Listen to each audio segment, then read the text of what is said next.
Escribió muchas publicaciones en revistas jurídicas, en las revistas notariales y tiene 2 libros también que se llaman Derecho de Autoprotección y Disposiciones y Estipulaciones para la Propia Incapacidad, que es un tema muy interesante, así que espero que puedan disfrutarlo. Bueno, buenas tardes. Realmente es un honor haber sido invitado a esta jornada nacional interdisciplinaria de salud mental en esta ciudad de Necochea. No están los sacerdotes hoy, pero voy a hacer una confesión, que yo estuve en una jornada hace ya unos cuantos años, deben ser 15 años, calculo, no pude averiguar exactamente cuál era, de colado, porque nos vinimos con la escribana Marta Inorreta de Tandil a ver qué eran estas jornadas en esa oportunidad. Así que agradezco doblemente la invitación. En aquella oportunidad nos recibieron con mucha curiosidad y con mucho agrado de que estuviéramos por acá. En la ciencia del derecho, nadie duda de que dentro de ella se incorpore el estudio de las normas. También sabemos que deben vincularse con valores objetivos de justicia. Sin embargo, a veces se olvida integrar esos elementos a la realidad social a la que tanto las normas como los valores se aplican. Podemos decir, por un lado, que las normas educan a la sociedad para el logro de los destinos propuestos en su seno. Pero por el otro, también es correcto decir que las realidades sociales exigen el dictado de regulaciones que atiendan esos nuevos requerimientos surgidos de esas nuevas realidades. Estas palabras apuntarán a advertir sobre esta necesidad, pues la legislación nacional actual sobre las llamadas directivas anticipadas resulta insuficiente. Los escribanos siempre somos requeridos para instrumentar cuestiones novedosas, que muchas veces nos sorprenden. Entre ellas, desde hace alrededor de 30 años, recibimos cada vez con mayor asiduidad a personas de todos los niveles sociales que quieren asentar sus deseos y sus decisiones de vida para el caso de perder las facultades de autogobierno. Esta nueva necesidad se vincula con la actual prolongación de la vida en condiciones no siempre dignas y a las nuevas condiciones en las que la institución familiar se desarrolla muchas veces precariamente. Sabemos que todas las civilizaciones desde tiempo inmemorial poseen instituciones que permiten asentar disposiciones para luego del fallecimiento del otorgante, conocidas como testamento. Sin embargo, advertimos en las últimas décadas, con total sorpresa, que carecemos de los moldes adecuados para contener los requerimientos de decidir acerca de la eventual pérdida del autogobierno, lo que obligó al notariado a ensayar soluciones sobre la marcha. Estas personas solicitan decidir tanto acerca de sí mismas como de su patrimonio, sobre cuestiones de salud, de la administración y disposición de sus bienes, de las personas con las que quieren vivir, del cuidado de sus mascotas y plantas, del lugar de residencia y del aseo, y hasta de la preservación de la identidad digital, entre otras muchas cuestiones que hacen a la calidad de vida cotidiana. Usualmente rechazan enfáticamente, como compañeros de vida o de administración de sus bienes, a determinados parientes o allegados. Sabemos que hasta ahora, en el ámbito de la legislación nacional, contamos con la Ley 26.529 de 2009, denominada Ley de Derechos del Paciente, Historia Clínica y Consentimiento Informado, que reguló por primera vez la cuestión de las directivas anticipadas en materia de salud. Dicha ley fue modificada posteriormente por la 26.742, conocida como Ley de Muerte Digna, pero sin referir al contenido de disposiciones en materias distintas al ámbito de la salud. El Código Civil y Comercial, en su artículo 60, solo hace referencia a la posibilidad de anticipar directivas y conferir mandatos respecto de su salud y en previsión de su propia incapacidad. Y en su artículo 139 a la designación anticipada del propio curador. Quizás la carencia más importante de estas normas es que solo legitiman para otorgar estos actos a la persona plenamente capaz, alejándose así de los nuevos paradigmas que en materia de capacidad de las personas para el ejercicio de sus derechos imponen a nuestro país las convenciones internacionales. En la actualidad, en el Senado de la Nación tramita el proyecto S-669-2022, con dictamen favorable unánime de la Comisión de Legislación y a la espera y dulce espera de su tratamiento en el plenario.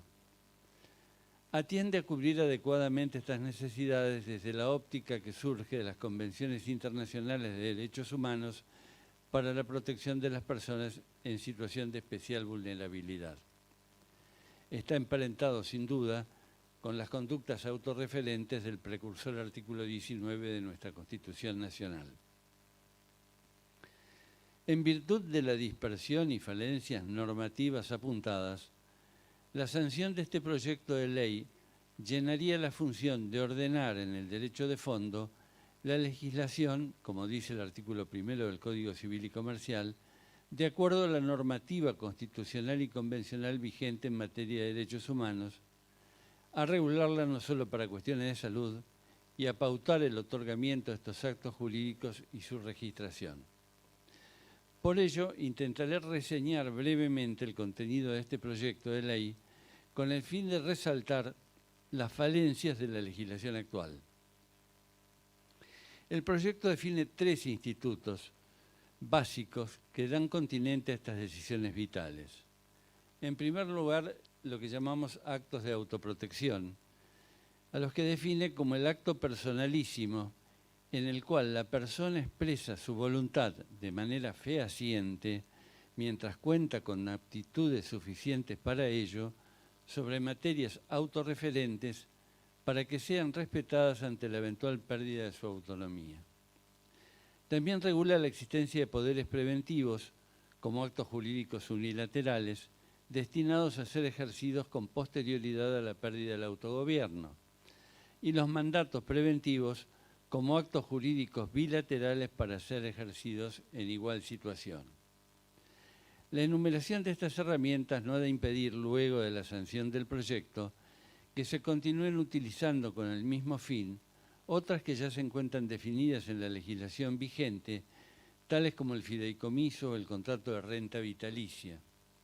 Estos últimos institutos son utilizados generalmente para atender cuestiones de índole patrimonial para el supuesto de la pérdida del discernimiento del otorgante. Con relación a la correcta adecuación de nuestro sistema de protección a las personas en situación de especial vulnerabilidad a los estándares requeridos por las convenciones sobre derechos humanos y en lo atinente a la designación de apoyo y de curador, la normativa propuesta mejor dispuesto en el ya mencionado artículo 139 del Código Civil y Comercial. Pues por una parte, si bien la designación de apoyo y curador determinada preventivamente en el acto de autoprotección necesita ser aprobada por el juez, el artículo 5 del proyecto determina que la persona excluida expresamente por el otorgante no puede ser designada en tal carácter en modo alguno. Por otra parte, señala además que todas las personas con discernimiento suficiente pueden designar anticipadamente sus propios apoyos y eventualmente curadores. Todas. Notemos que si bien, según el artículo 32 de nuestro Código Civil y Comercial vigente, la declaración de incapacidad es de carácter excepcional, cabe advertir que esa declaración de incapacidad, entre comillas, por absoluta que sea la falta de discernimiento de esa persona, amén de estigmatizante, nunca debe importar conforme con las convenciones internacionales citadas y vigentes en nuestro ordenamiento jurídico, inclusive también en la Ley 26.061, perder el derecho a opinar sobre su propia persona y patrimonio y a que su opinión sea tenida en cuenta. El Comité de Derechos de las Personas con Discapacidad, en su observación general número 1, advierte que todas las formas de apoyo en el ejercicio de la capacidad jurídica, aún las más intensas, deben estar basadas en la voluntad y las preferencias de las personas, lo que implica evidentemente el ejercicio de derechos por la persona involucrada. De allí se deriva, por un lado, la importancia de considerar lo resuelto por la persona antes de perder las condiciones de autogobierno, y por el otro, la trascendencia en la normativa propuesta en el ya citado artículo 3 del proyecto, que permite el otorgamiento por todas las personas humanas que tengan discernimiento suficiente para ello, sea cual sea la situación de especial vulnerabilidad en la que se encuentren. Para ello, el artículo 9 del proyecto prevé la situación de las personas menores de edad, las personas mayores, las personas con discapacidad y en general la de las personas en situación de especial vulnerabilidad. En el primer inciso referido a las personas menores de edad, el proyecto adhiere a las categorías previstas en el artículo 26 del Código Civil y Comercial con respecto a las decisiones sobre salud, pero agrega importante ampliación de facultades.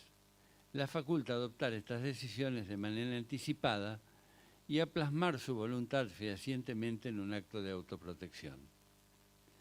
Por otro lado, si lo pueden hacer sobre aspectos tan sensibles y trascendentes como su salud, resultaría lógico extender esta habilitación a otras materias autorreferentes que involucren a la persona menor de edad. También amplía el proyecto acorde a las normas ya señaladas al disponer que, sin perjuicio de ello, todo niño, niña y adolescente tiene el derecho a expresar su voluntad sobre cuestiones autorreferentes y que sea tenida en cuenta conforme con su desarrollo y madurez.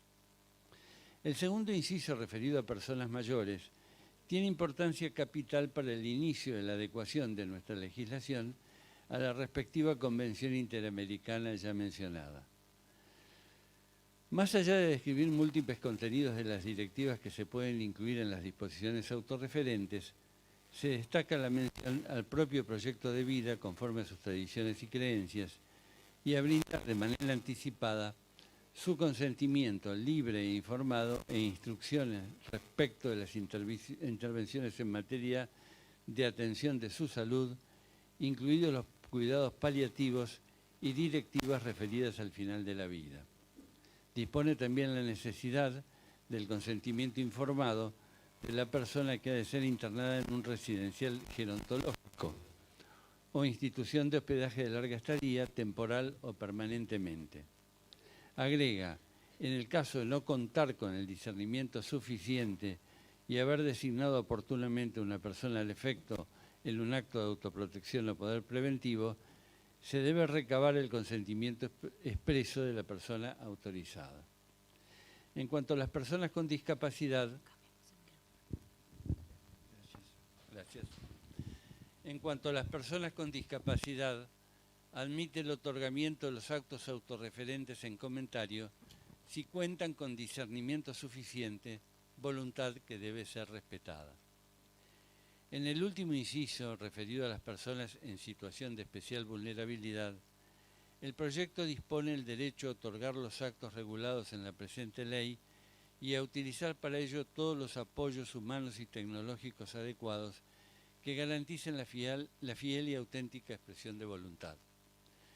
Si bien estas personas no poseen limitaciones legales para el otorgamiento de estos actos, la realidad nos muestra con demasiada frecuencia que otros suelen arrogarse el derecho de decidir por ellas, en muchos casos sin consultarlas, aun cuando cuenten con facultades suficientes para tomar sus propias decisiones.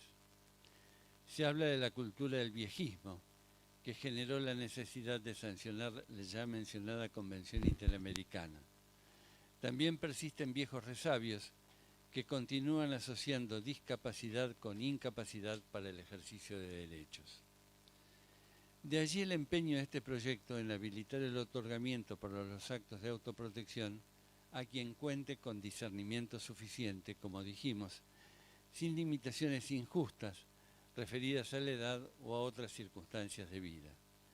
En materia de forma del otorgamiento de estos actos, los artículos 7 y 12 establecen que los de autoprotección, al igual que los poderes y los mandatos preventivos, deben ser otorgados por escritura pública o ante autoridad judicial y pueden ser libremente modificados y revocados por quien lo otorgó. En cuanto a la modificación y a la revocación, se prevé la libertad de formas. Entendemos que si bien la escritura pública ofrece las mayores seguridades, con ello se apunta a situaciones concretas de emergencia, en las que no sería posible recurrir a la presencia de un funcionario público. Así resultaría el ejemplo precedente si ante una emergencia médica la persona en pleno uso de su discernimiento desea que no se apliquen previsiones que ha dictado con anterioridad.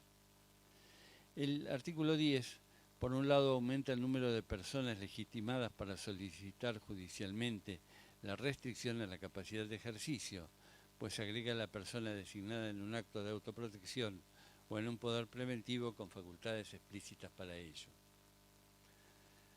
Por otro lado, dispone que en la tramitación de los procesos de restricción a la capacidad de ejercicio, el juzgado interviniente debe oficiar al registro de actos de autoprotección a fin de conocer la existencia de un acto otorgado por la persona cuya protección se solicita.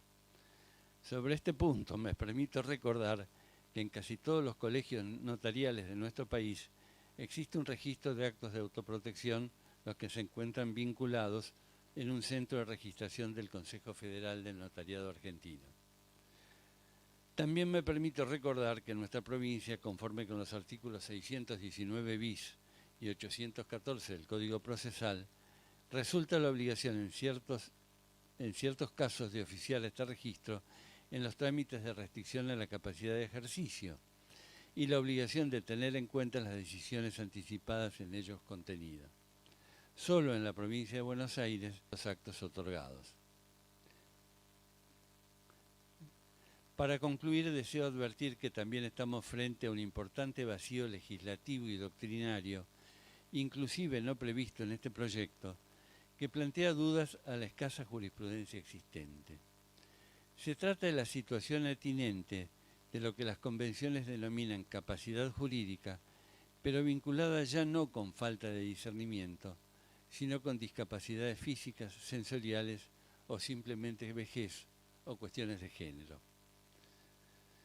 En el trato personal con muchas personas que concurren a mi oficina, observo que tanto las discapacidades físicas, las sensoriales, los muchos años, cuestiones de género, no afectan el discernimiento y atrofian la libertad de la persona. Estas situaciones de especial vulnerabilidad se agravan a causa de la legítima hereditaria, que origina que los descendientes se crean dueños de la herencia antes de tiempo. Me pregunto, ¿se puede restringir la capacidad de ejercicio de una persona por la simple razón de hallarse en situación de especial vulnerabilidad a raíz de su discapacidad física o sensorial o de género o simplemente vejez? ¿Puede una persona autorrestringirse la capacidad en estos casos? No se trata de designar apoyos que pueden ser designados sin duda en forma judicial o extrajudicial, sino de establecer salvaguardias o controles para que sus actos sean válidos. Tengamos en cuenta que si bien el artículo 32 del Código Civil y Comercial impide decretar restricciones a la capacidad de ejercicio en la medida en que no se prueben discapacidades mentales o interés. A contrario, el artículo 43 diseña el régimen de apoyo para todas las personas que lo necesiten, para promover la autonomía y facilitar la comunicación, la comprensión y la manifestación de voluntad de la persona para el ejercicio de sus derechos. Cabe volver a destacar que el régimen de apoyo, junto con las salvaguardias correspondientes, pueden ser diseñados tanto de manera judicial como extrajudicial. En materia procesal, con posterioridad a la sanción del Código Civil y Comercial de la Nación, Algunas provincias han dictado normas procesales vinculadas con los procesos de familia. Mendoza, Río Negro, Entre Ríos, San Luis, no sé si alguna otra, pero ninguna de ellas trata el otorgamiento de apoyos y salvaguardias para las personas que no tienen restricciones a la capacidad de ejercicio. La poca jurisprudencia que he encontrado en esta materia es contradictoria y son casos bastante interesantes. No sé si quieren que los comente, yo ya con esto doy por concluido. Amplío los poquitos casos que tengo. Hay uno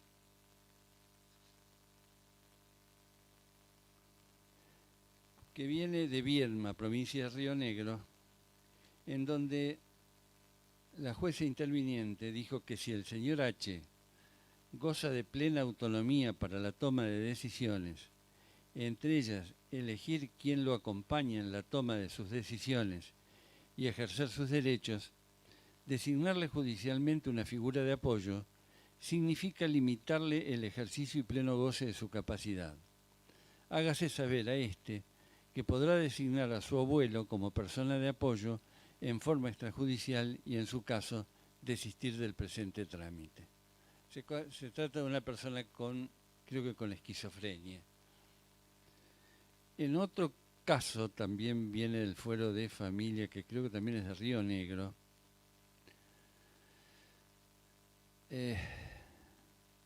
La doctora,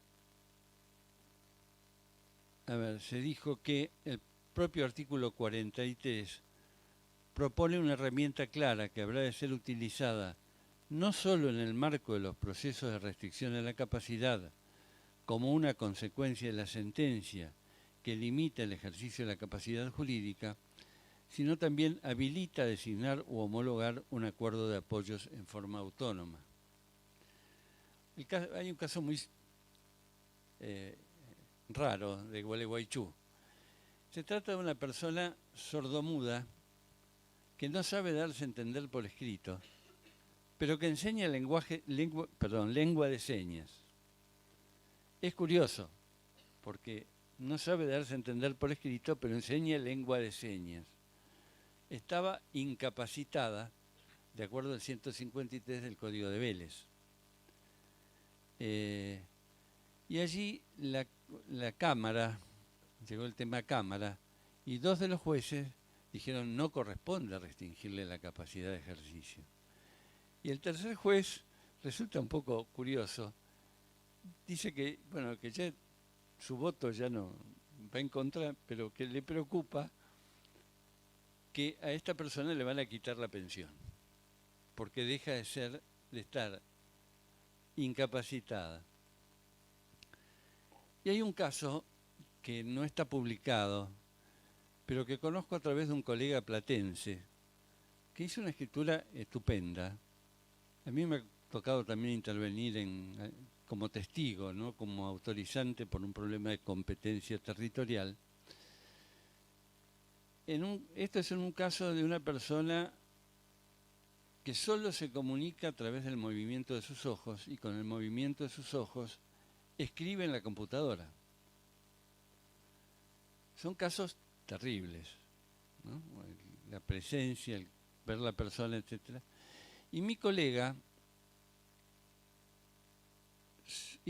autorizó una escritura explicando todo el procedimiento que seguía para pedir la restricción de capacidad de esta persona, aconsejada por la abogada interviniente, y en el juzgado de familia decretaron la restricción a la capacidad de ejercicio de esta persona. A mí me pareció estupendo que se lo había escuchado, porque en el juzgado además autorizaron la venta del automóvil, porque evidentemente no lo va a utilizar. Ahora, cuando lo felicité a mi colega, que es una persona muy capacitada, pero le digo, decime, esta persona no podía otorgar un poder para venderle el auto y ya estaba. ¿Por qué restringirle a la capacidad de ejercicio si está totalmente lúcido, tan lúcido que maneja la computadora con el movimiento de los ojos? En el caso que me tocó actuar como testigo, que que me habían pedido que autorizara el acto, pero no lo pude hacer porque esta persona, yo soy escribano Morón, y esta persona está hace 12 años postrada en Tigre con ELA. Este hombre no solo manejaba la computadora, sino que manejaba una impresora 3D, con lo cual fabricaba juguetes para chicos, con el movimiento de sus ojos en la impresora 3D. ¿Se entiende? Esta persona, cuando fuimos a verla, en el momento en que el escribano le leía la escritura,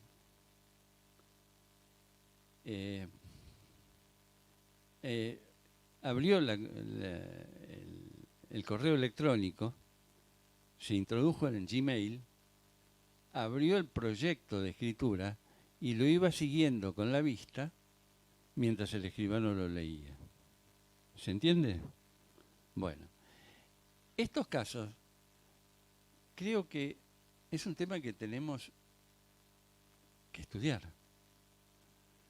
Lo puedo simplificar. El viejito que tiene medio de supervivencia, digamos así, y que depende del vecino que le vaya a comprar, está totalmente lúcido y depende del vecino que le vaya a comprar el paquete de fideos al almacén de la esquina. Si viene a mi escribanía, ¿cómo sé que este hombre realmente es lo que él quiere? Es un problema serio. Y cierro con la última anécdota que ocurrió hace poquito,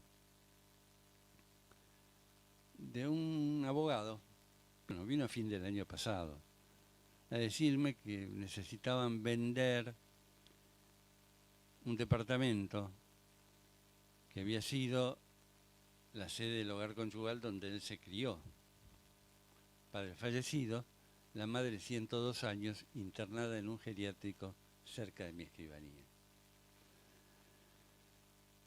Bueno, le digo, ¿cómo está el estado de salud mental de su mamá? ¿Está lúcida? Está perfectamente lúcida. Bien, la voy a ir a entrevistar. ¿Cómo no, escribano? Bueno, se demoró el mes de enero, febrero. En marzo tenía que ir y yo estaba con gripe. Y entonces le dije a mi hija, que es mi escribana escrita, Milanda, a ver, acompañado del doctor, a ver a la señora en el geriátrico, a ver si está lúcida, qué es lo que quiere. Bueno, cuando vuelve mi hija, me dice, pa, la señora está más lúcida que nosotros dos juntos. Tiene 102 años. Pero eso sí, cuando le pregunté si quería vender el departamento, me contestó, nena, ¿qué querés que te diga? O sea, no quería venderlo. ¿Qué te voy a decir? No tengo libertad de contestarte. Por supuesto, no autorizamos el poder, ¿no? Desde ya. Pero son cosas que ocurren bastante cotidianamente, ¿no? Ocurren en todos los niveles. Así que bueno, esta es la experiencia que yo quería transmitirles. Por un lado, hacerle un poco propaganda de los actos de lo que llamamos actos de autoprotección. Lo llamamos así porque este nombre surgió de unas jornadas iberoamericanas que se hicieron en Veracruz, México, en el año 1998, y fue propuesta de la delegación española de ese momento. El nombre nos podemos autoproteger de muchas cosas. No es preciso, pero realmente no tenía mucha, ¿cómo podemos decir? No teníamos un nombre y adoptamos ese que no ha tenido, son directivas anticipadas. Bueno, finalmente esto es lo que quería transmitirles y fundamentalmente también mi inquietud acerca de diferencias que veo que viene aprendiendo, ya que es un concepto que he aprendido, porque a través de todo esto la distinción entre capacidad y discernimiento. A mí me avivó, digamos así, hace ya muchos años, creo que en el 2006, 2 fallos de Jan Bias. No están en los libros de él. Son 2 fallos muy importantes de más o menos la misma época, de los años 50, en donde el maestro dice, el discernimiento es una cuestión de la naturaleza. La capacidad es un asunto de la ley. Por tanto, a mí me parece una pretensión que el legislador, absurda para el legislador, cuando nos determina en el Código Civil una edad para adquirir el discernimiento. El discernimiento se tiene o no se tiene. No importa la edad, el género, la discapacidad. ¿Se tiene el discernimiento o no se tiene? Hay gente que nunca lo adquiere y gente que desde muy chico, y no hablo de discapacitados, hablo de los que consideramos normales, ¿de acuerdo? Y otros que de muy chiquito, a ver, mi hija con mi nieto, cuando era bebé, se empezó a dar cuenta que cuando lloraba a la noche, ella se levantaba de la cama y el chico se callaba. ¿Qué era lo que pasaba? ¿Cómo era que el chico sabía que ella se levantaba para ir a atenderlo? Las lucecitas de la alarma, que aunque no esté conectada, se mueven igual. Él sabía que cuando esas lucecitas se movían, detectó, siendo un bebé, que la madre venía. O sea, el discernimiento es... Él discernía que la madre venía por el movimiento de las luces. Yo creo que esto, por eso es muy particular el discernimiento. El discernimiento por un acto determinado. Les robo un minuto más. Yo tengo un cuñado discapacitado, severo, de parto, que en algunas cosas es una luz. Cuando uno va, él volvió. O sea, uno lo ve y no da 5 por él. Nada. No habla, se ve mal, no camina bien, hay que andar cuidando que no se caiga porque ya se quebró, etc. Y uno en el trato se da cuenta que hay cosas para las que sabe perfectamente y sin hablar expresa lo que él quiere, y en otras que, bueno, no se puede, ¿no? No tiene la aptitud suficiente para manejarse en la vida. Tiene una restricción en la capacidad total. Bueno, dejémoslo allí, pero lo escuchamos. Y por eso me parece cerrar acá con unas palabras. Yo no creo en las casualidades, pero da la casualidad. Fin de semana anterior leí una frase que me parece totalmente oportuna para esta situación y que se vincula con todo lo que escuché en estas jornadas, que dice: la atención es la forma más pura y rara de generosidad. Como ustedes vieron, yo les agradezco.